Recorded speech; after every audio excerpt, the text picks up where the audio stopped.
Ngayon, mag-unbox tayo ng binili natin sa China. Ito yung mga ginagamit sa mga gender reveal. And ngayon, dumating na siya. Finally. So ngayon, titingnan natin paano siya i-set up. Yun!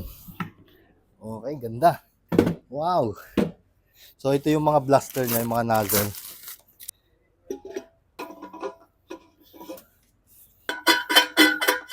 Yan. Meron din tayo dito na compressor. So yung compressor ang maglalagay ng hangin dito sa blaster natin, and dito ilalagay yung mga powders or confetti na kailangan natin. Tapos ipag na-power up na siya, lalabas natin yung hangin mula dito and lalabas na yung confetti or powder natin dito.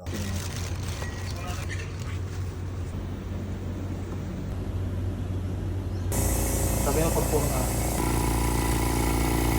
Ito, itong dulo. 1, 2, 3. Okay, 1, 2, 3. 1, 2, 3. Ay! Confetti. Mas mal...